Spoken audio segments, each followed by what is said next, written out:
मैंने मेरे फ्रेंड्स के थ्रू टीएनसी टेस्ट सीरीज के बारे में सुना, और वो मैंने ज्वाइन की। और उसके बाद से मैं डेली एक टेस्ट दिया करती थी टीएनसी का। और सर, जब फर्स्ट टाइम मैंने टीएनसी का टेस्ट दिया था, तो मतलब तब मैंने इतने अच्छे से नोट्स भी रिवाइज नहीं किए थे उस टाइम। मतलब नेगेटिव थोड़े ज्यादा हुए थे, और मेरी रैंक भी कुछ 1000 समथिंग, कुछ 4000 या 3000 के अप्रोक्स थी मुझे। नमस्कार। एक बार फिर से आप सभी साथियों का हार्दिक स्वागत। अभिनंदन टीएनसी के इस ऑनलाइन प्लेटफॉर्म पे माई सेल्फ बोजा बलरिया, assistant nursing student AIIMS Patna, एक बार फिर से आप सभी साथियों का हार्दिक स्वागत और मैं करता हूं। आज हमारे साथ एक बहुत ही शानदार रैंकर्स जिन्होंने पाई है बहुत ही बड़ी सफलता। तो सबसे पहले तो बहुत बहुत बधाई और शुभकामनाएं। Thank you so much sir. कैसा लग रहा है इस समय एक बहुत ही बड़ा रैंक हासिल किया है? बहुत बहुत अच्छा लग रहा है सर। और वो आपके चेहरे पे खुशी भी नजर आ रही है कि आपने एक बहुत ही बड़ी रैंक को अचीव किया है, और ये रैंक सारे बच्चों के लिए मोटिवेशनल है। तो आज हम आपसे बहुत सारे क्वेश्चंस पूछेंगे, बहुत सारी चीजें जानने की कोशिश करेंगे। तो इस इंटरव्यू की जो शुरुआत है वो करते हैं आपके अपने इंट्रोडक्शन से। यस, माय नेम इज कशिश। मैं मेड़ता नागौर से रहने वाली हूँ। मैंने अपना कॉलेज एम्स जोधपुर से अभी 2024 दिसंबर में कंप्लीट किया है। ओके, 2024 दिसंबर में पास आउट हुए हैं, और इसी समय अगर मैं बात करूं तो लेटेस्ट आपको जॉब मिल गई है, यानी 2025 में ही जॉब मिल जाना, नहीं सीधा सीधा अभी जस्ट रजिस्ट्रेशन आया, और ये पहला ही अटेम्प्ट रहा होगा मेरे हिसाब से आपका। यस सर, ये मेरा फर्स्ट अटेम्प्ट था नॉर्थ सेट का। ओके, पहला अटेम्प्ट था और पहले ही अटेम्प्ट में इतनी अच्छी रैंक को हासिल किया। तो सबसे पहले मैं जानना चाहता हूं कि जो पहली रैंक में पहले ही अटेम्प्ट में इतनी अच्छी रैंक को अचीव कर लेना, ये एक बहुत ही जादुई करिश्मा है। जो बच्चे लगातार 2 साल से 3 साल से मेहनत कर रहे हैं उनका सिलेक्शन नहीं होता, लेकिन पहली बार में आपने मेहनत इतनी अच्छी की है कि पहली बार में सिलेक्शन हो गया। तो ये प्लानिंग कब से बनी कि यार मुझे नॉर्थ सेट में जाना है, या मुझे तैयारी इस तरीके से करनी है? तो ये प्लानिंग। सर, जैसे नॉर्थ सेट के बारे में कॉलेज के स्टार्ट से लाइक आइडिया था कि फोर्थ ईयर कंप्लीट होने के बाद नॉर्थ सेट फाइट करना है। तो मैंने अपनी प्रिपरेशन फोर्थ ईयर से स्टार्ट कर फोर्थ ईयर के स्टार्टिंग से मैंने नोट्स बनाना स्टार्ट कर दिया था। और हमारी 6 मंथ की इंटर्नशिप भी होती है, और उस ड्यूरेशन में मैंने मेरे ऑलमोस्ट सारे नोट्स कंप्लीट कर लिए। और उसके बाद जैसे ही हम पास आउट हुए थे, उसके बाद फिर मैंने घर आ गई थी मैं पढ़ाई करने के लिए, और फिर मैंने नोट्स को रिवाइज करना स्टार्ट किया। और तभी मैंने मेरे फ्रेंड्स के थ्रू टीएनसी टेस्ट सीरीज के बारे में सुना, और वो मैंने ज्वाइन की। और उसके बाद से मैं डेली एक टेस्ट दिया करती थी टीएनसी का, और उसी के साथ नोट्स को रिवाइज करती थी, और प्रीवियस ईयर के जो क्वेश्चंस है उनको भी सॉल्व करती थी। और ओके, एंकलेक्स सबसे को भी मैंने बहुत अच्छे से पढ़ा और उसको भी रिवाइज किया। ओके, सबसे पहले आपने खुद के नोट्स बनाए, और साथ ही साथ टीएनसी का हाथ थामा कि भैया मुझे टीएनसी के साथ चलना है। जैसे कि आप बता रहे हैं कि मेरे दोस्तों से मुझे पता लगा कि यार मुझे वापस से ज्वाइन करना चाहिए, और टीएनसी के साथ हाथ थामा है। उस दिन से लगातार आप लगातार टीएनसी के साथ कंटिन्यूअसली चल रही है। अब मैं आपने जैसे कि बताया कि मैंने टीएनसी के साथ रोजाना टेस्ट दिया है, अब उसके बारे में जानकारी चाहूंगा कि सबसे पहला जो आपने एग्जाम दिया था टीएनसी के साथ, क्या एक्सपीरियंस रहा था और कौन सी रैंक आई थी? सर, जब फर्स्ट टाइम मैंने टीएनसी का टेस्ट दिया था, तो मतलब तब मैंने इतने अच्छे से नोट्स भी रिवाइज नहीं किए थे उस टाइम। मतलब नेगेटिव थोड़े ज्यादा हुए थे, और मेरी रैंक भी कुछ 1000 समथिंग, कुछ 4000 या 3000 के अप्रोक्स थी मुझे। याद नहीं है। फिर उसके अकॉर्डिंग फिर मुझे पता चला कि जैसे मेरे कौन कौन से पार्ट्स वीक हैं, और किस सब्जेक्ट में मैं ज्यादा मिस्टेक कर रही हूँ। फिर उसके अकॉर्डिंग मैंने जहाँ जहाँ मेरी मिस्टेक्स थी मैंने रिवीजन किया, और फिर डेली टेस्ट देके और इम्प्रूवमेंट किया। आप सबसे पहले अपने आप पे फोकस किया, मेरी कमजोरियां कहाँ पे, आपने कमजोरियों को ढूंढना सर्च किया कि यार मैं कहाँ पे लेक कर रही हूँ, कहाँ पे मेरी स्ट्रेंथनेस है। दोनों चीजों को आइडेंटिफाई किया, एनालिसिस किया, और उसके हिसाब से आपने प्रिपरेशन करना शुरू किया। अब मैं आ जाता हूँ कि गलतियां, हर इंसान गलती करता है, और वो इंसान जब पेपर देंगे तो सीधी सी बात है गलतियां तो होगी होगी। जब गलतियां होती तो उसको सुधारने के लिए क्या करते थे? सर, उसके लिए जैसे आप हमेशा बताते थे, मैंने मिस्टेक नोटबुक तैयार की थी। तो मैं हर टेस्ट के बाद मिस्टेक नोटबुक में मैं मेरी मिस्टेक्स को नोट डाउन करती थी, ताकि मेरे को याद रहे कि मैंने इस टॉपिक पे, इस जगह पे मैंने मिस्टेक की है। फिर उस मिस्टेक को फिर मैं मेरे नोट्स से मैच करती थी, कि मतलब ये चीज मेरे नोट्स में है बट फिर भी मैं इसमें मिस्टेक कर रही हूँ। मतलब कि ये मेरा लैकिंग पॉइंट है, यहाँ मुझे रिवीजन की ज्यादा जरूरत है। तो फिर मैं उस पार्ट पे फिर से रिवीजन करती थी और फिर उसको याद करने का और समझने का प्रयास करती थी, ताकि मैं वापस वो मिस्टेक ना रिपीट करूं। ओके, सबसे अच्छी बात है कि आपने अपनी जो मिस्टेक थी उसको फिर से उसके ऊपर काम करना शुरू कर दिया था कि यार भैया गलती हो रही है, इसको कैसे सुधारा जा सके, इसको वापस से कैसे ठीक किया जा सके, उसके ऊपर आपने फोकस किया और उसी से आपकी मिस्टेक बुक बनी और यहां तक पहुंचे। माइनस मार्किंग एक सबसे बड़ा, सबसे खतरनाक चीज होती है माइनस मार्किंग। जैसा कि हर बच्चे इस माइनस मार्किंग से उभर नहीं पाते, और आपने तो फर्स्ट अटेम्प्ट के अंदर ही माइनस मार्किंग को कंट्रोल किया और एक बहुत ही अच्छी रैंक को हासिल किया। किस प्रकार से कंट्रोल किया माइनस मार्किंग को? सर माइनस मार्किंग से इम्प्रूवमेंट जैसे ग्रेजुअली हुआ, मतलब स्टार्टिंग में मेरे से भी बहुत मिस्टेक्स होती थी। फिर मैंने ये नोटिस किया कि माइनस मार्किंग में सबसे इम्पोर्टेंट है कि आपको ऑप्शन एलिमिनेट करना आना चाहिए। डायरेक्ट राइट ऑप्शन पे जाना, उससे माइनस मार्किंग होने के चांसेस ज्यादा बढ़ते हैं। मतलब आपको पता होना चाहिए ये तो राइट ऑप्शन है, बट आपको ये भी पता होना चाहिए कि ये तीन कैसे राइट नहीं है। जैसे पीटी वाले क्वेश्चंस में ये ज्यादा, बहुत ज्यादा मैटर करती है ये चीज। जब आप जैसे भी क्वेश्चन अटेम्प्ट करने जाते हैं, आपको काफी बार ऐसा होगा फर्स्ट ऑप्शन आपको लगेगा कि ये ठीक है, बट आप अगर नीचे जाके देखेंगे तो काफी बार उससे बेटर ऑप्शन मिलता है, जिससे पता चलता है कि ये ऑप्शन क्यों ज्यादा करेक्ट है और ऊपर वाला क्वेश्चन क्यों सही नहीं है। इसलिए कभी भी क्वेश्चन को अटेम्प्ट करने में हरी नहीं करनी चाहिए। पहले चारों ऑप्शन को ढंग से रीड करना चाहिए और फिर आपको बाकी क्वेश्चन ऑप्शंस को एलिमिनेट करके फिर राइट ऑप्शंस पे जाना चाहिए। फिर मैं हर क्वेश्चन में यही मेथड अप्लाई करती थी, जिससे मेरी नेगेटिव मार्किंग इंप्रूव हुई। और जो क्वेश्चन आपको लग रहा है जिसमें आपको दो ऑप्शन में डाउट है, उसमें आप सोचें और फिर एक सिलेक्ट करें। बट कोई ऐसा क्वेश्चन है जिसमें आपको दो से ज्यादा ऑप्शंस में डाउट लग रहा है, आपको लग रहा है तीन ऑप्शन है, आपको लग रहा है ये तीनों सही हो सकते हैं, तो इसमें नेगेटिव मार्किंग होने के बहुत ज्यादा चांसेस हो जाते हैं। तो ऐसे क्वेश्चंस को लाइक आपको लास्ट के लिए रखना चाहिए कि आप वापस थिंक कर सकें रिव्यू में, या फिर आप उसे अटेम्प्ट ना करें, क्योंकि इससे नेगेटिव चांस होने के बहुत बढ़ जाते हैं। बहुत ही शानदार स्ट्रेटजी आपने बच्चों को दी है कि भैया हल्के में नहीं लेना है, हर एक क्वेश्चन इंपॉर्टेंट रखता है, each question has equal marks, और उसको एलिमिनेशन टेक्निक्स में यस सर। आपको इस्तेमाल करना है। बच्चे क्या गलती करते हैं ना कि जल्दबाजी में हरी अप हो जाते हैं कि अब मुझे तो फटाफट से कर देना है, और उसी के चक्कर में पीछे वाला ऑप्शन नहीं पढ़ते और उसको हाँ सर। गलतियां कर देते हैं, और वही गलतियां भारी पड़ती है। और उसको सुधारने के लिए आपने बच्चों को बहुत सारी चीजें बताई है। अब मैं अप डाउन की बात करता हूँ, एंजाइटी। जैसे पहली बार एग्जाम दे रहे हैं, जो बच्चा इस समय आपको देख रहा है और पहली बार एग्जाम दे रहा होगा, तो वो ये आपसे जानना चाहता है, टॉपर से जानना चाहता है कि पहली बार में तो हमारे प्राण पंखेरु उड़ जाते हैं, ऐसे लगता है कि यार मेरा क्या ही होगा।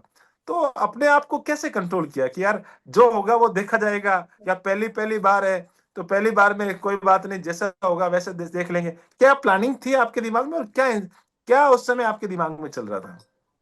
सर मेन आपका माइंड सेट, माइंड मैटर करता है। आपका जो पर्सपेक्टिव है आपसे रिलेटेड, आपने सोच लिया कि मुझे इस साल फर्स्ट अटेम्प्ट में क्लियर करना है, तो आपको आपकी थिंकिंग ही पॉजिटिव रखनी है।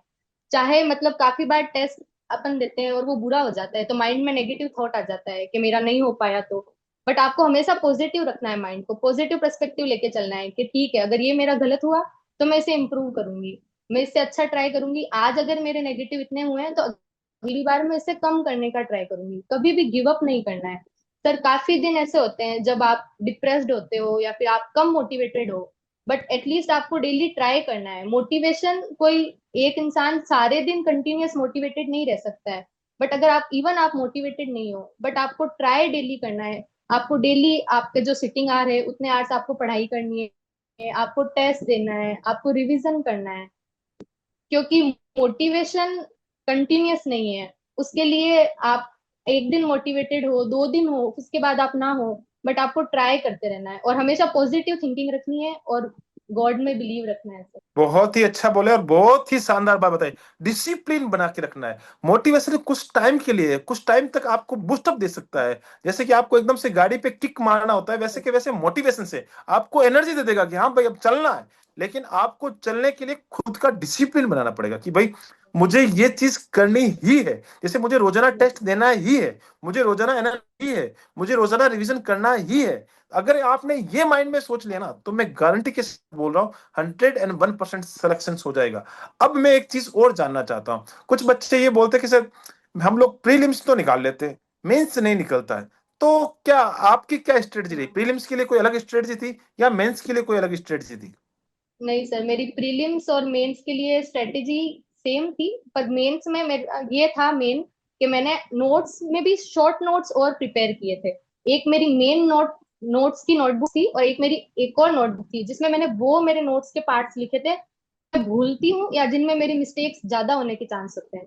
तो फिर जब मैं मेंस के लिए रिवीजन पे फोकस कर रही थी, तो मैंने उन टॉपिक्स पे ज्यादा फोकस किया जो मेरे ऑलरेडी वीक है। तो मैं उस टाइम पे जब बड़ी नोटबुक पे रिवीजन करने की जगह जो मैंने ऑलरेडी शॉर्ट नोट्स और प्रिपेयर किए थे उनको ज्यादा रिवाइज किया, और डेली एक टेस्ट दिया। बहुत ही आसान भाषाओं में आपने बहुत सब सारी चीजें बता रहे हैं। अब मैं एक चीज और पूछना चाहता हूँ। मैं देखो एक्चुअली बहुत अच्छे आंसर जब मिलते हैं तो मजा आता है पूछने का। तो आप बहुत ही अच्छा इंटरव्यू दे रही है और बच्चों को बहुत अच्छा फायदा मिलेगा। कुछ बच्चे ऐसे होते हैं जो प्री एजम्पशन रखते हैं कि यार मुझे तो इस पेपर के अंदर इतने क्वेश्चन अटेम्प्ट करके आना है, मुझे तो इस क्वेश्चन के अंदर इस पेपर के अंदर 150 मार्क के आने हैं, 100 में से 90 करके आ जाने हैं। तो आपके माइंड में क्या एजम्पशन था कि मुझे इतने तो करने ही है?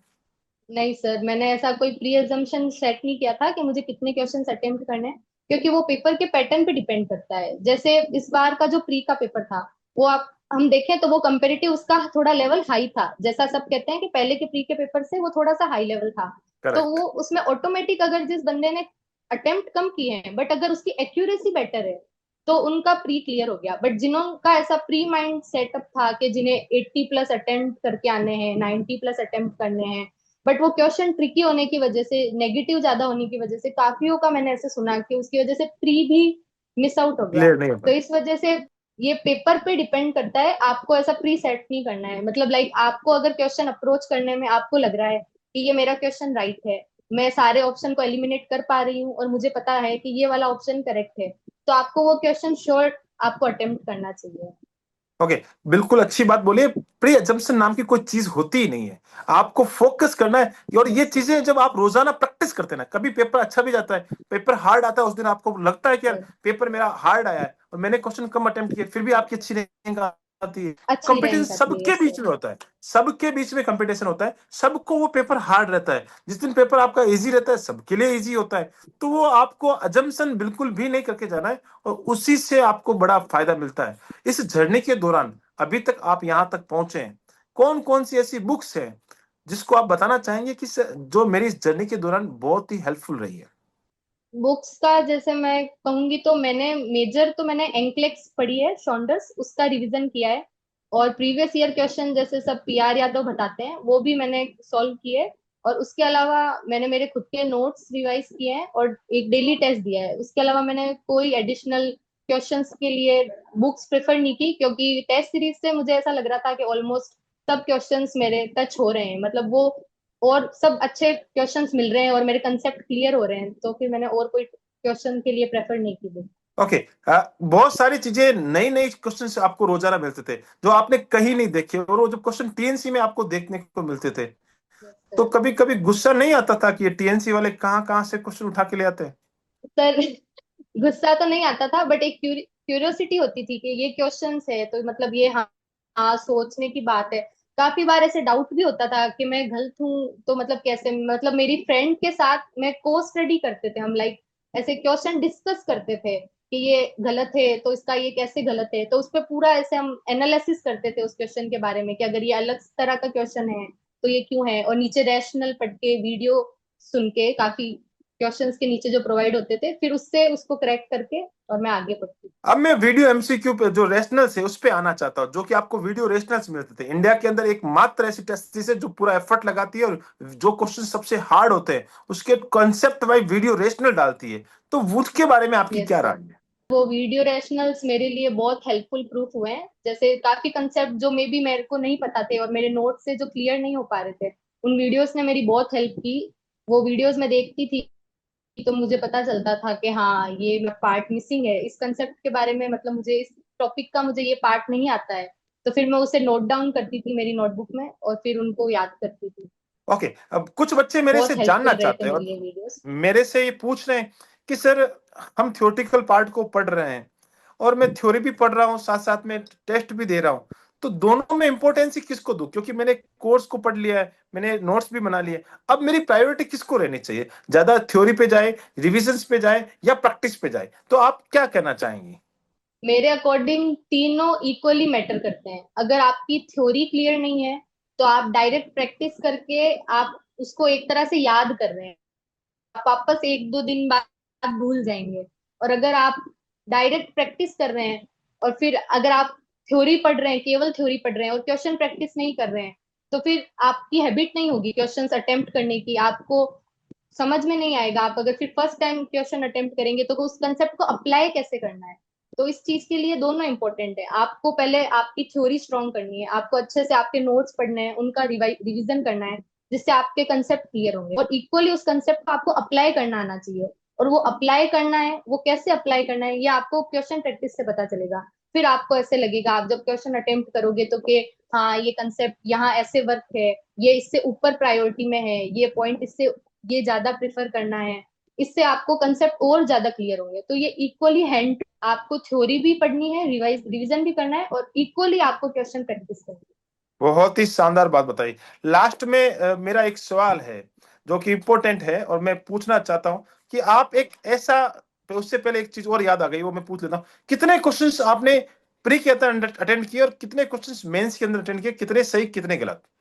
मैंने प्री में 81 क्वेश्चंस अटेम्प्ट किए थे, और उनमें से मेरे 16 क्वेश्चंस रॉन्ग थे और बाकी मेरे राइट थे। मेरा परसेंटाइल 99.31 समथिंग मेरा परसेंटाइल था प्री में।